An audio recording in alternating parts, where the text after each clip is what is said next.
오늘도 지난번 장충 할머니 족발집에서 27회가 일용할 양식을 공급해 주셨는데, 오늘도 27회에서 이렇게 양식을 공급해 주셔서 잘 먹고, 또 찬양도 공급해 주시고, 마지막 이 솔로는 보니까 38회네요. 역시 힘이 있습니다.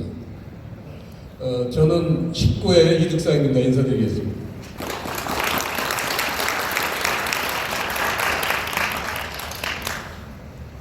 졸업하고 모교에 처음 와봤습니다. 67년도에 입학을 해서 2학년 때 전철이 없어졌죠. 마포종점 전철이 없어지고 51년 만에 오늘 모교에 왔습니다. 용산 가족들하고 이렇게 오늘 한자리에 모이니까 어떤 예배에서도 느낄 수 없었던 그런 정말 가족 같은 그런 기분이 들어서 마음이 찐합니다. 재작년 제가 용신을 잘 몰랐었는데요. 재작년에 18회 선배님들 신우회 창립 저쪽에 동쪽 그쪽에서 들으실 때 우리 윤장훈 목사님이 한번 가보자고 그래가지고 가서 거기 가서 이제 18회 선배님들도 뵙고 이창범 목사님도 뵙고 또 27회 윤주선 총무님도 뵙고 그랬습니다. 그래서 저희도 이제 신회를 만들어야겠다 그런 어떤 계기가 돼서 그 다음에 작년에 용고 19회 신회를 창설했습니다. 지금 한 20명 전후에서 모입니다. 우리 교회 예배보다 신회 예배가 더 재밌어요. 저희 19회는 또 묘하게 목사님들이 5분이 계신데, 한 분은 저 강원도 제천에 계시기 때문에 은퇴도 하셨고 이제 모이기가 힘드셔서 4분 목사님들이 돌아가면서 설교를 합니다. 그리고 그 중에 또 우리 이경환 목사님이라고 토요일이면 광화문에 가면 뵐 수 있는 분입니다. 아주 정말 열심히 하시고, 또 우리 김영희 목사님이라고 저 고르동에서 2,000명 넘는 큰 교회 그런 담임 목사님을 20년 하셨다가 작년에 은퇴하셨는데, 그 은퇴하실 때 이제 교회에서 사례비 평생 그 은급을 주신다고 했는데 그걸 거절하시고, 그리고 지금 GMS 선교를 통해서 아직도 힘닿을 때까지 일을 하시겠다고 그런 목사님도 계시고, 또 장로님 중에 이 침을 잘 넣는 장로님이 계셔가지고요. 이렇게 한의원 가서 침 맞아본 경험들이 다 있으시겠지만, 이 기도를 하시면서 침을 놓으시니까 한의원에서 맞는 침보다는 약효가 훨씬 오래 간답니다. 그래서 아주 또 은혜가 스럽고, 그래서 그 침 맞는 그 모임이 한 20명 가까이 돼요. 그 모임이 그대로 우리 신회가 된 겁니다. 그래서 뭐 신회가 굉장히 분위기가 좋고, 또 찬양 잘하시는 그 사모님도 계시고, 또 이렇게 연주하시는 분도 계시고, 저희 교회보다 더 아주 재밌습니다. 얼마 전에는 32회 응암동 쪽에 허택 목사님 32회 신회를 창립했습니다. 그때도 한번 제가 갔었는데, 12회 선배님도 그날 오셨고, 또 32회 허원근 장로님도 알게 됐고, 그래서 이제 한 분 한 분 이제 알아가고 있는 중인데, 제가 한두 번 그 우리 용신회 모임에 한 번 참석했었어요. 부활절 예배하고 추수감사 예배 때 참석했었습니다. 17회에 주영철 목사님도 제가 인사드렸고, 오늘 이렇게 또 한꺼번에 많은 분들을 뵙니까 너무 아주 감격스럽습니다. 말씀을 좀 보죠. 오늘은 추수감사 예배, 추수감사 절기 예배입니다. 절기가 무슨 의미냐부터 한번 살펴봐야 될 것 같아요. 절기. 히브리어로는 하가그라는 단어입니다. 절기. 그 뜻이요. 하가그라는 뜻이 그 성경 사전에 보시면 원 안에서 돌다, 성스러운 행군으로서 행진하다, 이런 뜻이 있습니다. 그래서 이 절기라는 뜻은 영적으로 볼 때 하나님의 자녀가 되어가는 과정, 원 안에서 도는 거니까 그 원이 무슨 원이겠어요? 하나님 나라의 그 안에서 우리가 이렇게 행진을 하면서 완성해가는 어떤 그런 하나님의 자녀가 되는 과정, 제자가 되는 과정, 이런 과정을 절기라고 하나님은 지금 쓰고 계십니다. 오늘은 그 중에서도 추수감사절 절기를 성경적으로 좀 조명해보고 거기서 영적 교훈이 무엇인지 한번 우리가 살펴보겠습니다.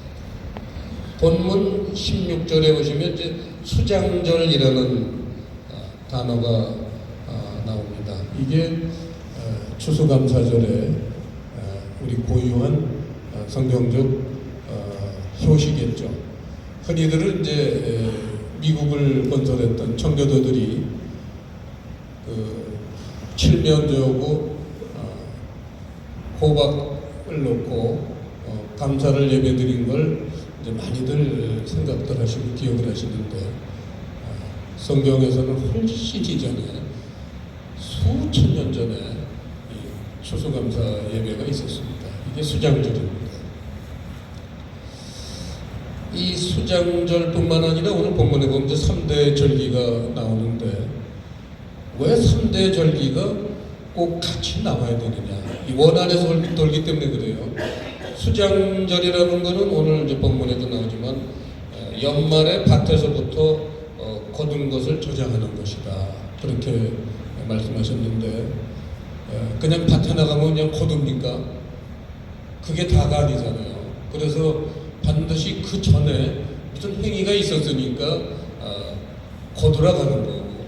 그래서 이제 이 3대 절기, 무교절, 또 맥추절, 수장절, 이 3대 절기를 한꺼번에 봐야지만 하나님이 원하시는 그 의미의 깊이를 우리가 헤아려 살필 수 있지 않을까 싶습니다.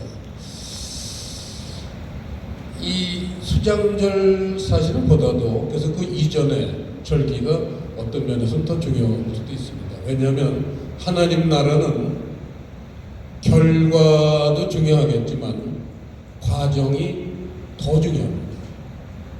공산주의는 반대예요.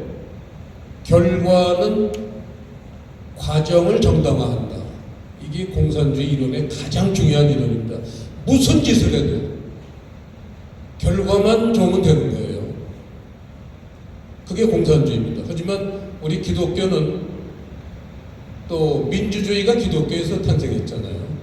그래서 이 민주주의라든지 또 기독교는 결과도 중요하지만 과정이 더 중요합니다. 그거를 성경에서 하나님이 짚어주신 내용을 한번 우리가 살펴보겠습니다. 누가복음 13장, 성경 있으신 분들 한번 찾아보시죠.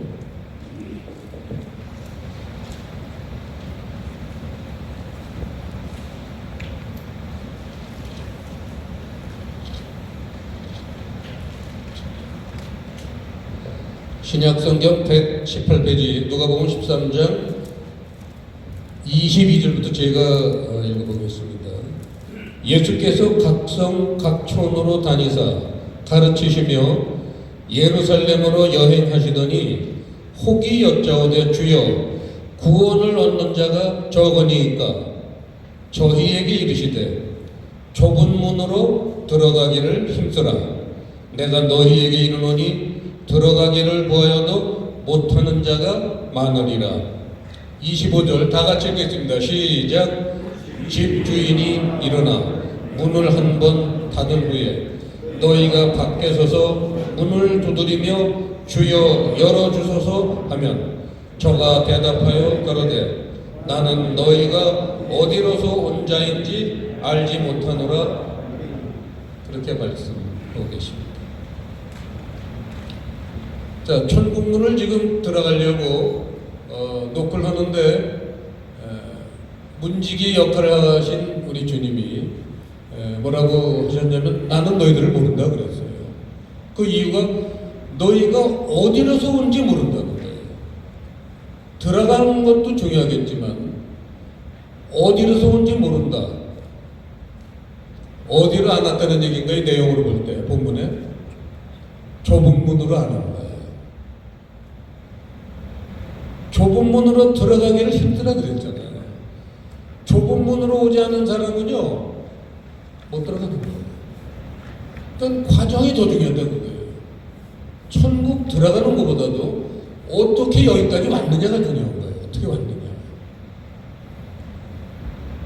우리 마태복음 7장에서 산상수훈이잖아요. 잘 알잖아요. 좁은 문, 넓은 문 얘기 나옵니다. 좁은 문이라는 건 진리의 문이에요. 넓은 문은 율법의 문이에요. 아주 뭐 신앙생활 널널하게 할 수 있습니다. 근데 좁은 문으로 오지 않은 사람은 예수님이 나는 너희를 도무지 모른다 그러십니다. 그만큼 하나님 나라는 과정이 중요한 거죠. 그래서 오늘 3대 절기를 간단하게 무교절, 맥주절, 그리고 투장절 그 세 개를 간단하게 좀 보겠습니다. 우선 무교절이라는 것은 누룩을 없애는 거잖아요. 자, 이게 영적으로는 무슨 의미겠느냐? 이게 중요하죠. 누룩을 없앤다는 것은 영적으로 애굽을 없애는 겁니다. 자, 질문을 하나 하겠습니다. 예수님이 십자가에 못 박히신 곳이 어디죠? 틀려도 좋으니까 한번 얘기해 보세요. 예수님이 십자가에 못 박히신 곳. 그렇죠. 예루살렘 안에 있는 골고다 언덕. 영적으로는 어딜까요? 영적으로는 예수님이 십자가 달리신 곳이 어딜까요? 계시록 11장을 보시겠습니다.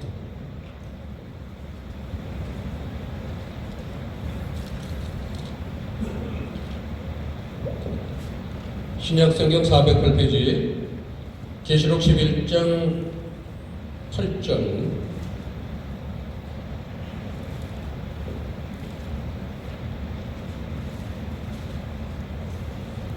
찾으신 분은 같이 합독하시겠습니다. 저희 시체가 큰 성 길에 있으리니 그 성은 영적으로 하면 소돔이라고도 하고 애굽이라고도 하니 곧 저희 주께서 십자가에 못 박히신 곳이라.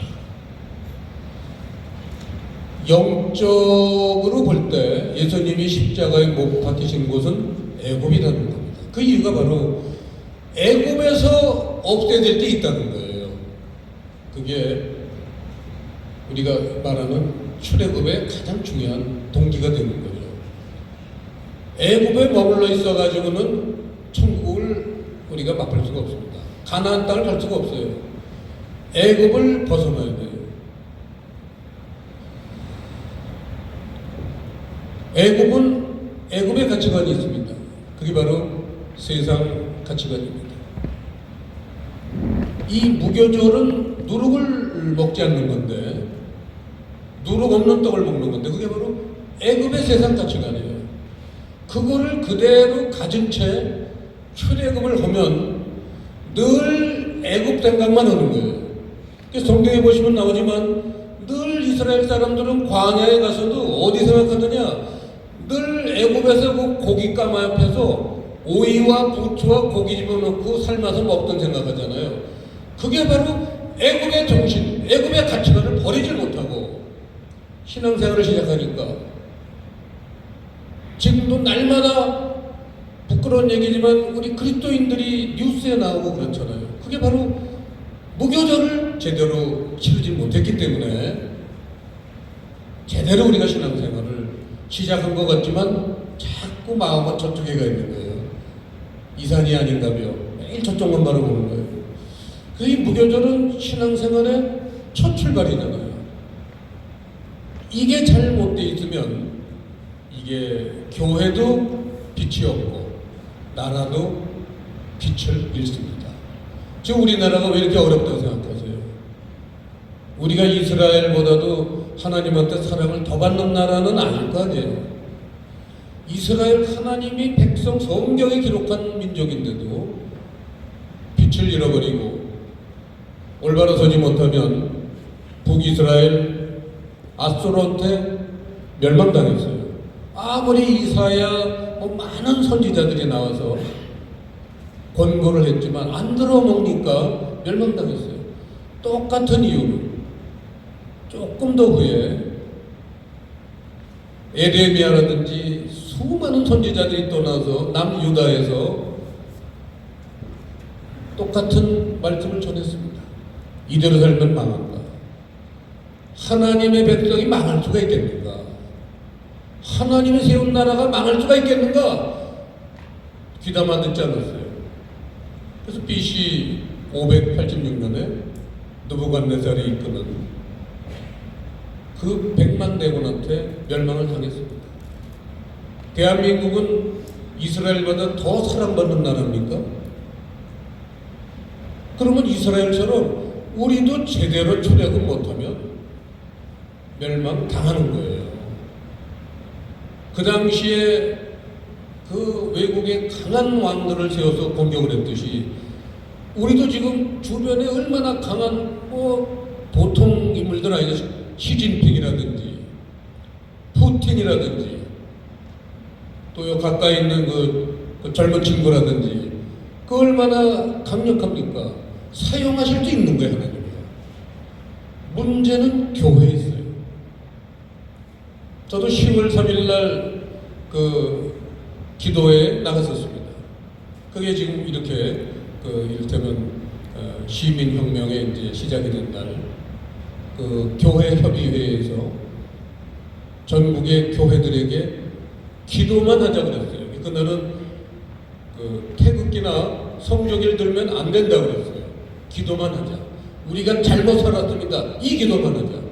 그래서 시청 앞 광장에 15만에서 20만 명이 모였어요. 전국에서.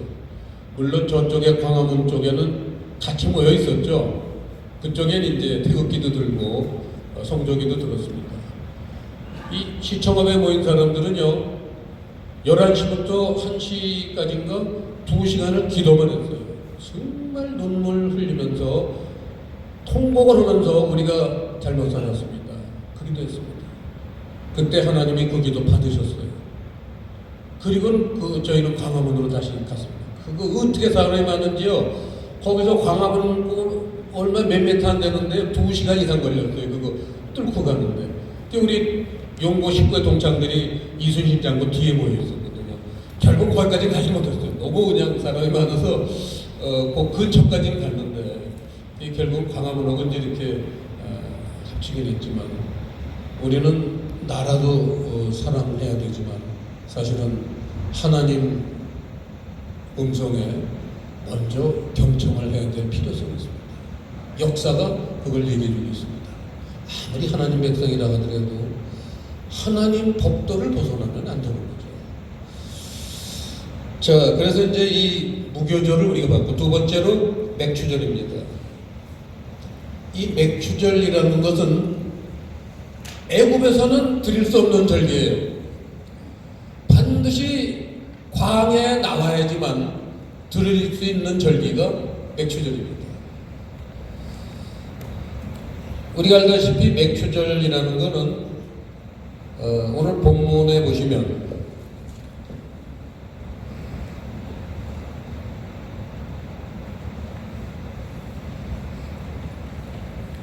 16절에 맥추절을 지키라. 이는 네가 수고하여 밭에 뿌린 것에 첫 열매를 거둔다. 이게 맥추절입니다.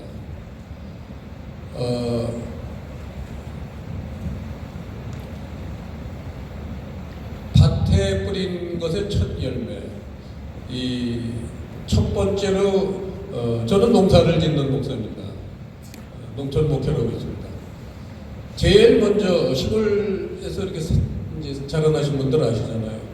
제일 먼저 농사 짓는 게 보리 농사예요. 그래서 보리 맥자, 맥추절이 들어갑니다. 보리를 제일 먼저 추수해요. 그게 영적으로 무슨 의미냐? 내가 제일 먼저 깨달은 말씀, 제일 먼저 추수한 거예요. 그래서 요한복음 6장에 보시면 그 어린아이가 도시락을 가져왔어요. 그 도시락 내용이 바로 보리떡이잖아요. 오병이어예요. 보리떡이라는 거는 내가 깨달은 그 알량한 말씀, 그걸 오병이어라고 하는 거예요. 그거 갖고는 양이 안 차는 거예요.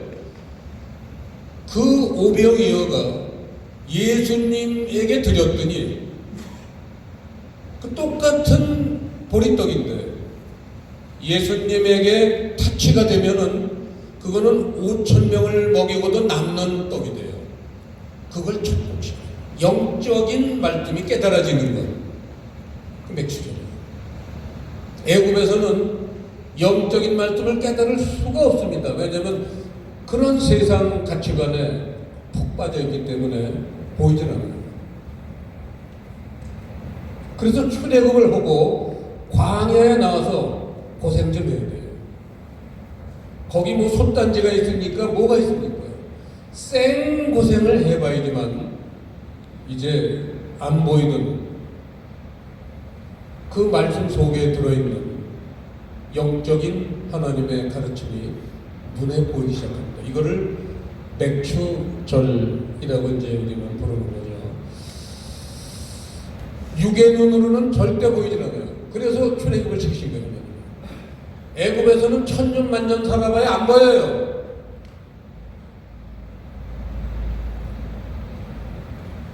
계시록 3장을 잠깐 보시겠습니다.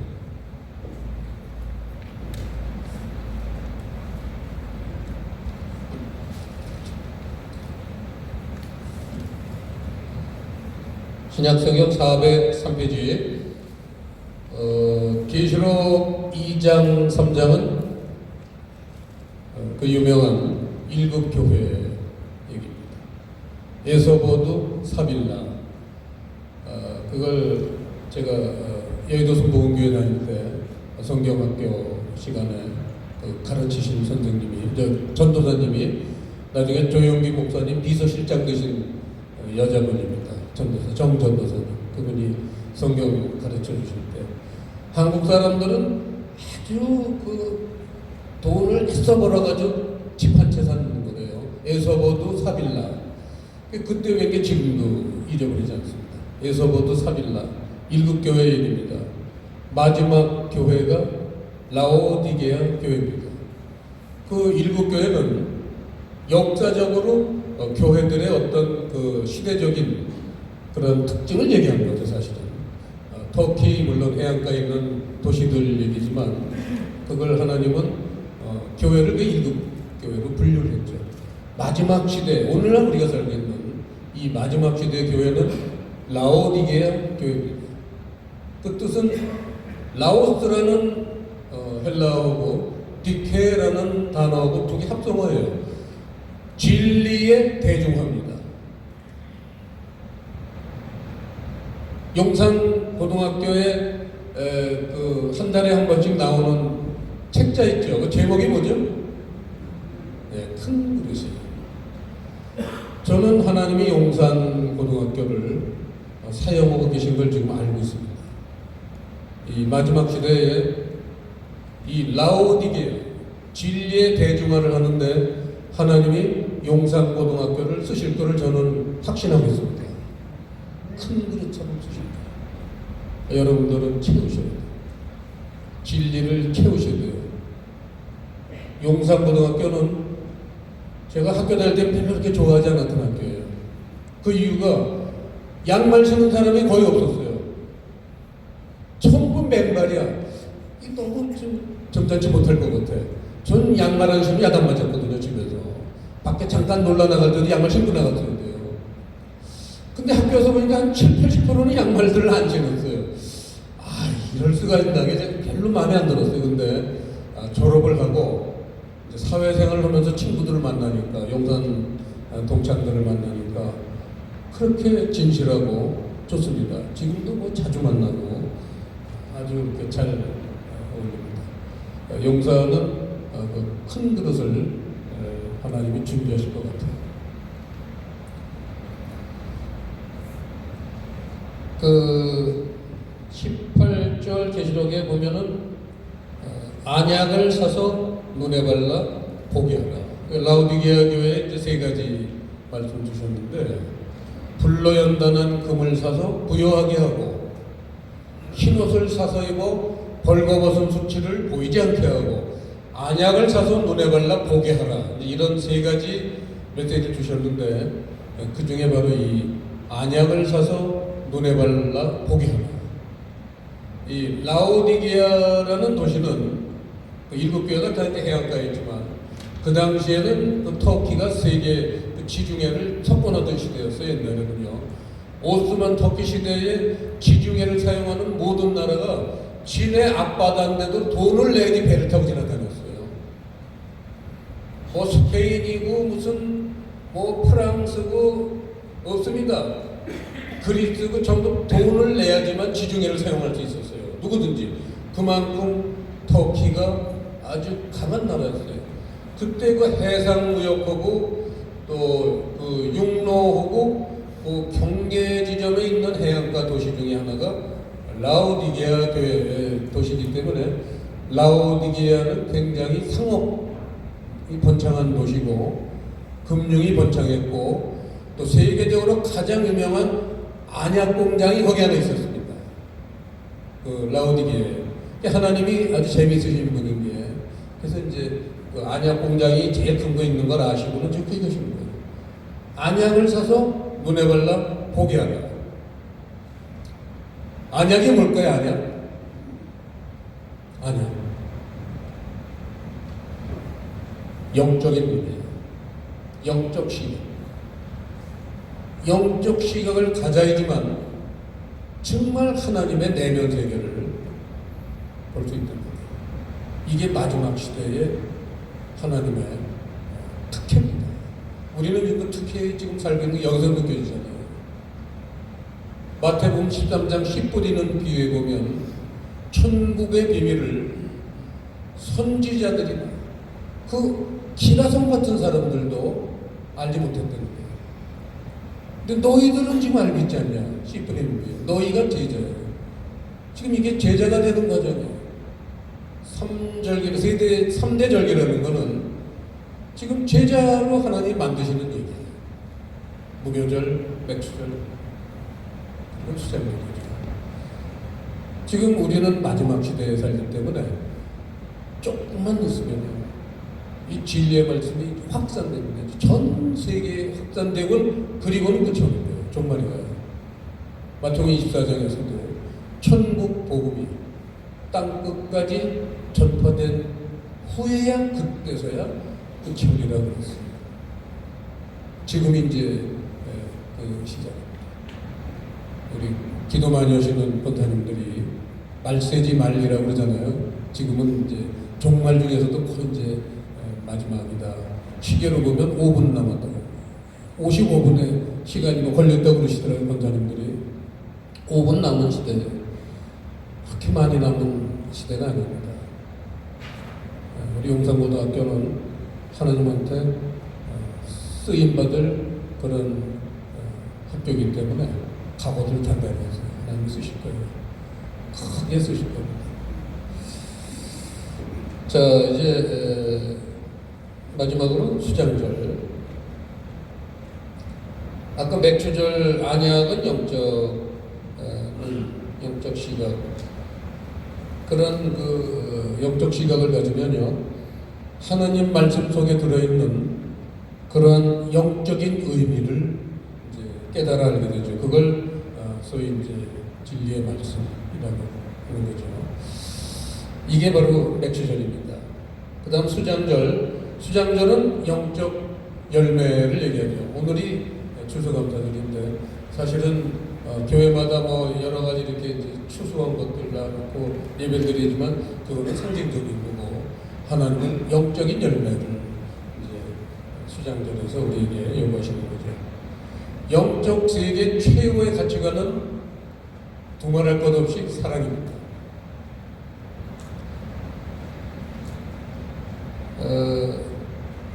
그래서 이제 이 세 절기를 지금까지 제가 설교한 걸 한 문장으로 하나님이 표현해 놓으신 성경이 있습니다. 베드로전서 1장 잠깐 보시겠습니다.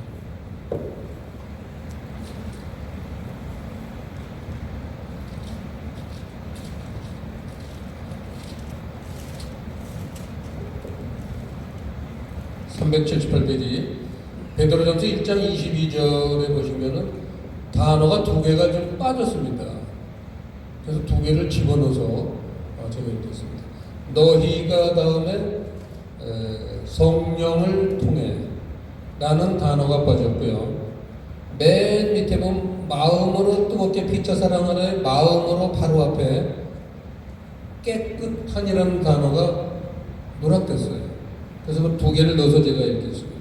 너희가 성령을 통해 진리를 순종함으로 너희 영혼을 깨끗하게 하여 거짓이 없이 형제를 사랑하기에 이르렀으니 깨끗한 마음으로 뜨겁게 피차 사랑하라. 이 말씀은 3대 절기가 다 들어있습니다. 깨끗한 마음, 그게 무교절이죠. 우리 마음을 비우는 겁니다. 세상 것들, 애국에서 누리던 것들, 세상 것들을 우선 내려놔야 돼요. 그게 무교절이잖아요. 그게 깨끗해지는 거예요. 마음을 깨끗해져야 돼요. 그게 하나님 나라의 첫 단추죠. 마음이 깨끗하고 그리고는 맥주절이 이제 진리를 순종하는 거예요. 그리고는 오늘 말씀에서 우리에게 분명하게 말씀하시지만 진리를 순종하면은 하나님이 뜨겁게 피차 사랑하는 그런 사랑하는 마음을 부어 주신다는 겁니다. 진리는 하나님의 사랑을 내 마음속에 가지고 오는 통로예요. 관상공명이에요. 그게 맥히면 안 되겠죠. 진리는 하나님 세계를 더 깊이, 더 넓게 보기 때문에 넓어지는 거예요. 수장절은 영적 열매라고 그랬는데 사랑입니다. 마음이 뱀장의 소갈딱지 같이 작아가지고 사랑을 얼마나 우리가 쌓겠습니까? 불쌍히 여기는 마음도 없는데 사랑을 논하기나 하겠습니까? 용서도 하고 있지 못한데 무슨 사치스럽게 사랑 얘기를 할 수 있습니까? 이해, 관용, 인내, 희생, 헌신, 수많은 사랑의 그 덕목들이 많습니다. 이걸 우리 마음에 쌓는 게 수장절입니다. 밴댕이 소갈딱지 같이 마음이 좁아 터져가지고 무슨 수장절을 우리가 기뻐하겠습니까? 아무리 인격이 훌륭한 사람도요, 뻔한 거잖아요. 우리가 잘 알잖아요. 사람의 마음이라는 거 얼마나 좁아 터집니까? 하얗같이 넓은 척하다가도 요만한 일에 성질 내고 몇 살 잡고 싸우고 얼마나 우리 마음이 좁습니까? 우리 마음을 넓힐 수 있는 유일한 길이 하나님 세계의 영적 말씀을 받아들이는 것밖에 없어요. 진리의 세계를 받아들이면요, 하나님 마음을 닮아가는 거잖아요. 나도 모르게 어저께까지 뒤에서 내 흉 보고 내 돈 떼어먹은 놈, 날 우습게 보는 놈, 그 정말 꼴도 보기 싫었던 사람들, 그 사람들이요 달라져요. 진리의 세계가 나에게 얼마나 강하게 오느냐에 따라 내 그런 마음이 변화가 오기 시작합니다. 평생 하나님한테 그 구차는 소리 들으면서 살잖아요, 우리 남자들은요. 또 우리 여자분들은 평생 아들을 하나 더 키운다고 그러잖아요. 평생 속삭이고 살자는 남자는. 근데 진리의 세계가 오면요, 귀여워요, 그런 거예요. 근데 귀여워요. 오히려 귀여워요. 그래서 더 재미있게 살 수가 있어요. 저는 이렇게 용신회를 이제 이렇게 접하면서 젊은 그 혈기를 억제하지 못하던 나이를 이제는 넘어선 나이들이 있잖아요. 저희 식구에도 이렇게 만나면요, 정말 형제보다도 더 가까워질 수가 있어요. 왜냐면 다 욕심 내려놨죠. 거의 다가 장로님들이세요. 목사님 아니면 장로님이에요, 우리 식구에서는. 우리 신우의 모임 중에 한 사람이 안수집사가 있어요. 11절 안 했는지 몰라도 하여튼 장로님이 안 됐더라고요. 그 얼마나들 그 마음들이 넓고요. 다 경험들 했죠. 그 분위기가 그래 저희 교회보다 더 좋아요. 우리 신우에 오는 게 더 좋아요. 빠지지 않습니다, 신우에는.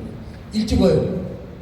조금이라도 일찍 와서 차 마시면서 얘기도 하고 같이 피아노 앞에 앉아서 찬양도 하고 그냥 너무 좋습니다. 그 이제 저번에 32회 그 창립하는 거 제가 갔었지만 회장님은 그때 무슨 바쁜 일이 있으셔가지고 못 오셨더라고요. 우리 윤주선 장로님이 지금 기수마다 신호회 창립하려고 애를 쓰고 계십니다. 저도 신호회가 창립되는 데마다 따라다닐 겁니다. 너무 좋아요. 용산고등학교가 이렇게 될 수가 없습니다. 앞으로도 이렇게 용산들 모이면 늘 제가 가까이 가고 여러분들 가까이 이렇게 만나고 싶습니다. 고맙습니다. 기도하겠습니다. 아버지 하나님, 오늘 우리 용신의 가을에 추수감사 절기 예배를 통해서 이렇게 귀한 우리 동기들을 만나게 해주셨으니 감사드립니다. 하나님이 크게 축복해 주셔서 모두들 마지막 때 하나님께 귀히 쓰임받고 크게 복을 받는 그런 귀한 분들이 되기에 은총을 베풀어 주시옵소서. 예수님 이름으로 기도드리옵나이다.